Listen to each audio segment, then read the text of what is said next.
Okay, on our morning walk, another bit of exotic wildlife.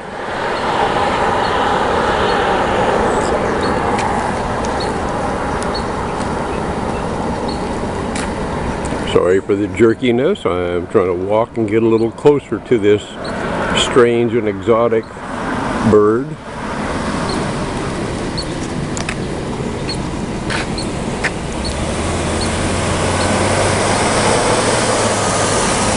It's not a hawk.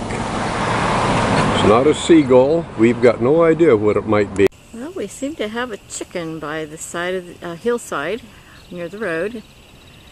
There are a few farms around, so I guess it could be from there. Don't know.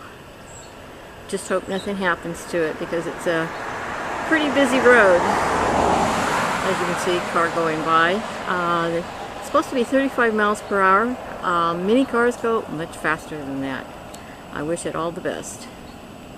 Oh, looks like a chicken's crossing the road. Uh-oh, here comes a car, here comes a car, here comes a car, here comes a car, here comes a car. Whew. Okay, chicken. Do not want anything to happen to you. I wish I knew where your home was. We could alert the people that you are out and about.